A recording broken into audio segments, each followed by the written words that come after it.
All right, let's get our next question up here. We've been dropping lines about that. So, Roland asks, are the 144,000 of Revelation currently in heaven? If so, how and when did they get there? It would be extremely impossible to select them from today's world population, which consists of multiple ethnicities. Sometimes people discover that their ancestry consists of diverse racial bloodline. No doubt, having settled in various parts of the world, the Jews of our time would have intermarried wherever they have settled. Therefore, can we safely say that the original 12 tribes are no longer in existence on Earth? So there's a lot of questions there, really good questions, right?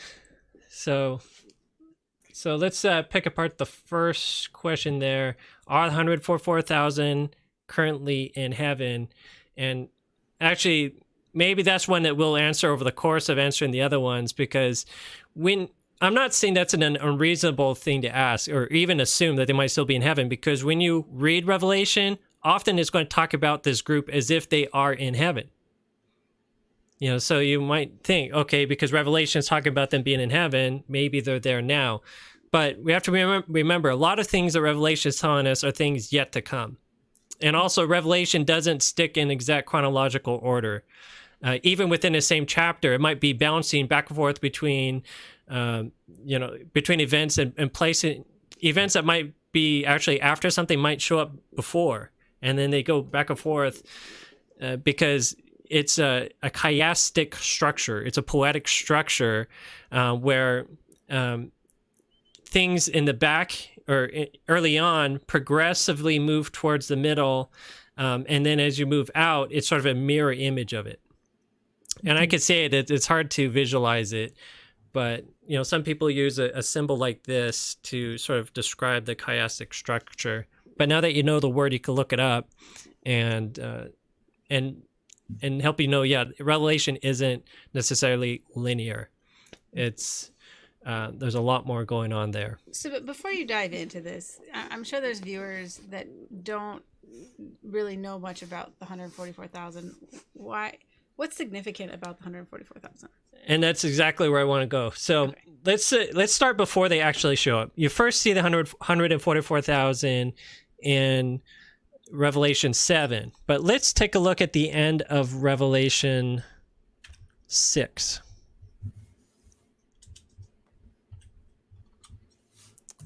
Is a Blue Letter Bible app. And so Revelation 6 is going through opening of these 7 seals. And as you approach some of the final seals, big things start happening, like the stars fall from heaven. And these big signs, which actually, if you go back and match them to Matthew 24, you're going to see it's some of the same exact signs. So this is telling us, is talking about some of the same events Jesus was mentioning. And then it talks about after the heavens are rolled back as a scroll and the mountains and islands get moved, everybody is pretty much panicking. It says the kings of the earth, the great men, the rich men, the chief captains, the mighty men, and every bondman and freeman hid themselves in the dens and in the rocks of the mountains. And they said to the mountains and rocks, fall on us and hide us from the face of him that sitteth on the throne and from the wrath of the Lamb. These people are freaking out about God, and he's coming. Jesus is coming, with this power and might, and they're freaking out. But should they be afraid? Because this is the Lamb, right? He's, if you knew Jesus and his character, you wouldn't be afraid of him, but they're panicking. And Revelation 6 closes with, for the great day of wrath is come, and who shall be able to stand? So it's asking this question. So most of the world is freaking out, wanting to just die or hide in caves, but who can stand the coming of Christ? So we then flip over to Revelation 7, and we soon get introduced to this group of people who receive the seal of God. And it's important to think of, think of that, the seal of God, because end time events, everybody's talking about the mark of the beast. Ooh, what's the mark of the beast? But Revelation also tells you about the opposite of the mark of the beast, which is the seal of God. If you know what the seal of God is, you don't have to worry about what is the mark of the beast. But these people are getting the seal of God. So this has got to be at the end of time. And then the number is read that there's 144,000 of them. And it lists all these different tribes. So it goes through 12 different tribes: Judah, Asher, Simeon, Levi, Zebulun, Joseph, Benjamin. And it's a big debate amongst people about, are these literal tribes or are these figurative? And Revelation, sometimes it's literal, often it's figurative. So what are some clues, though? First, and this is getting to the question, part of it, are these ethnicities, who are these people? He says, the question says it would be extremely impossible to select from today's world population, which consists of multiple ethnicities. Sometimes people discover that their ancestry consists of diverse racial bloodlines. So he's getting into, like, more or less, can this be the Jewish people? Real Jewish people. Is it a bloodline thing? Yeah, is this a bloodline thing? Are the 144,000, do they have to be bloodline descended from these tribes? Yeah, and not just Jewish people, but the 12 tribes. And could I, sorry. No, go ahead. I was going to say, if I could speak to that as well, just to pull out a Bible verse, and I love the flow that you're going in, is, we're looking at, are these tribes literal? And it seems like the person is assuming that it is a literal group, a literal Jewish group of people. But when you read the New Testament, for example, in Romans chapter 2, verses 28 and 29, it says, "For he is not a Jew which is outwardly, neither is that circumcision which is outward in the flesh, but he is a Jew which is one inwardly, and circumcision of the heart, in the spirit, and not of the letter, whose praise is not of men, but of God."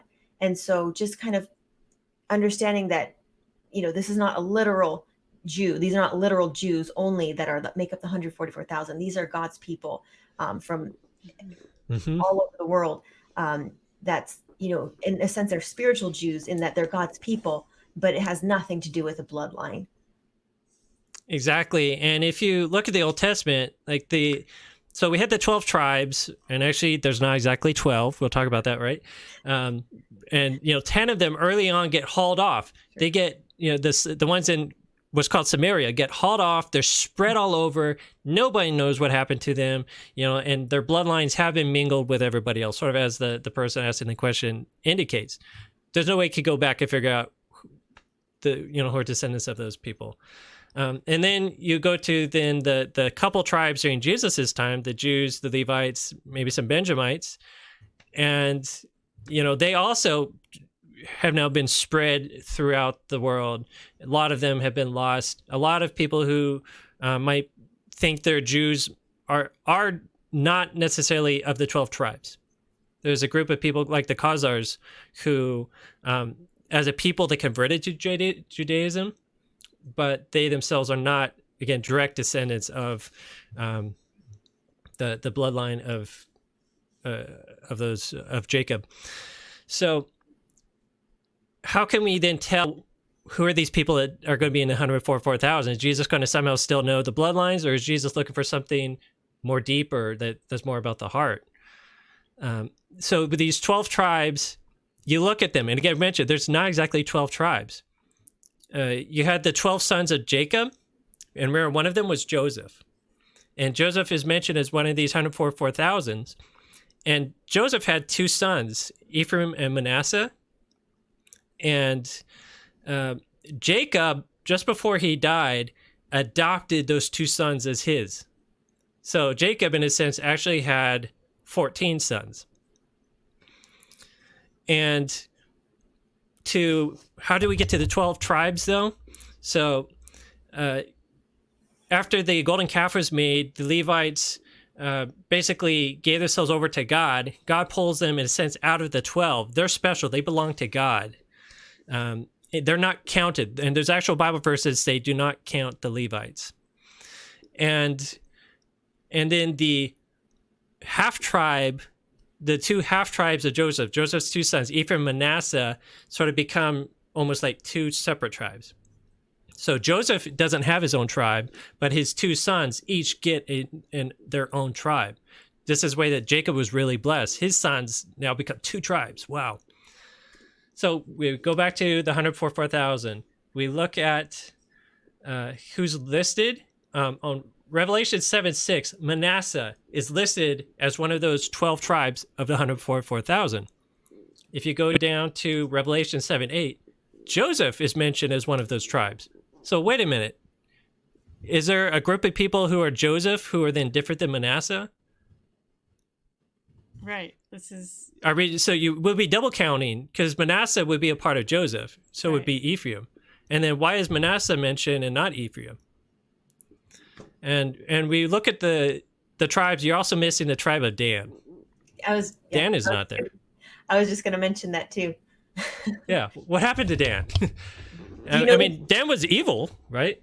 Well, what happened that I understood with Dan is that there was a battle going on back during, the nation of Israel, and they stayed in their ships and they refused to go out and fight in battle with Israel. So basically, they were kind of cowards, and they refused to fight with God's people for their cause. They just stayed away from the battle in a ship or in ships and refused to participate in this war. And so my understanding is from that point forward, they were kind of excluded from Israel. And yeah, that might be right. That could be very right. And the thing I'm thinking too is Jeroboam, the first king of the separate, once the 10 tribes separated from Judah, they had a new king, Jeroboam, and he created these golden calves, and one of them was placed in Dan. And he used that as a basis to also separate those 10 tribes from Jehovah, the real God. So I think there's a lot associated with Dan, that they're not a good tribe. So at least spiritually, we can understand why they wouldn't be included. But then why not Ephraim? And again, you look in the Bible, there's also a lot of verses talking about Ephraim having some major sin problems. But so did all the other tribes. So what's significant about these 12? I've seen people where they take the meaning of each of these words, each name, and then you stitch them together, and you actually get sort of like a summary of the gospel. Do we have that available? I don't. I don't know if that was intended by God. So I've read that too, and I thought it was pretty inspiring. But I think the bigger point is like this is a combination of tribes that does not appear anywhere else in the Bible, and doesn't really logically make sense other than it's probably a spiritual group of people. And so, and actually, Phil, if you got a comment from Andrew Carroll, you could put it up, his thought. And I would agree with him then that this 144,000 is not literal, it's figurative. Even just on this basis alone. But we're not stuck with just this. I think there's two other ways we could tell that this is not a literal number. Look at Revelation 7:9. Right after we have all these 12 tribes, and we're told there's 12,000 each tribe. Revelation 7:9 says, "After this I beheld, and lo, a great multitude which no man could number, of all nations, all kindreds, and people, and tongues, stood before the throne and before the Lamb, clothed with white robes and palms in their hands." Some people try to say this is a different group of people, but there's no other group of people discussed. We're talking about the 144,000. John turns around, and now he sees this great multitude, and it specifically says that no one could number.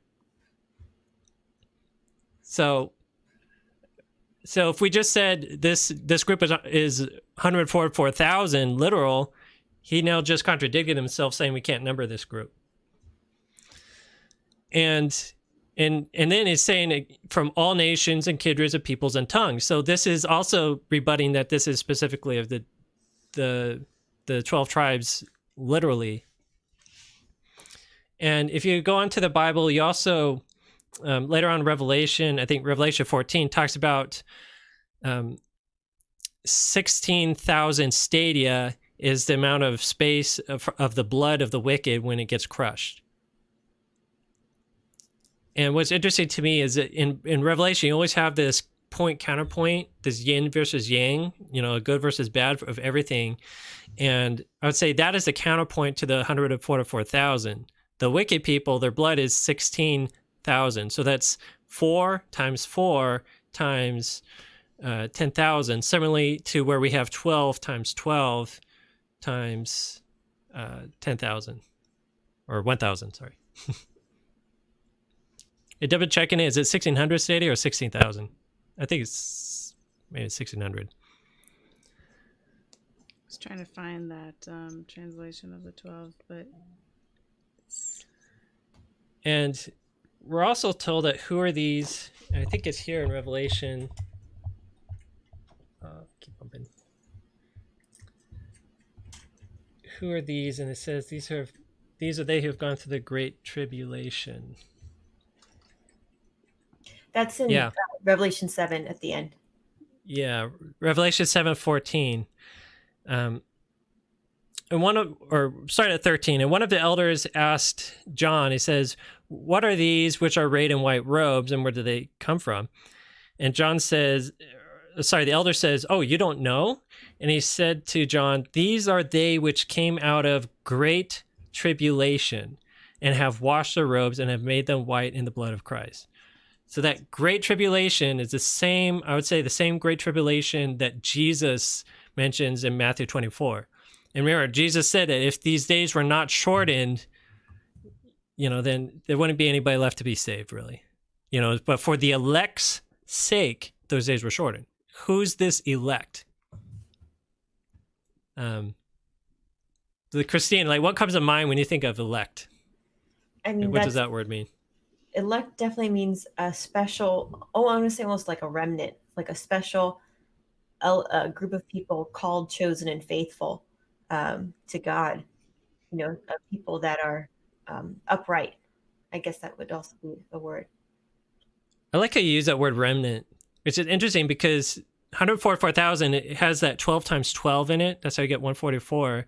And so I think the 12 can mean God's people, but so it's like this portion, this special group out of the world, and then it's a 12 of that. It's a remnant of the remnant, in sense, is what the 144,000. So this is a very elite, maybe that's the word we use today, right? Elite in Jesus group.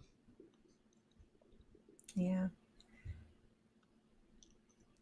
And boy, I could go on. We could do 2 hours, 3 hours on this, right? We might have to do a deeper dive on this one at some point. Yeah. After we do more homework on pulling together some of these what each of these names means and what that.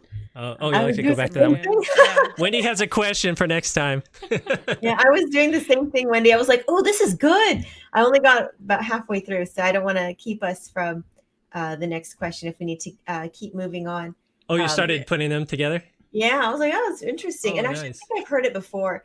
It is kind of a poem almost of the way of salvation. It's pretty beautiful. Mm-hmm. And I always I love the meaning of names because like when you think of the story of David and Abigail, she's like, my husband's name is Nabal, and as his name is, so is he. And Nabal means a fool.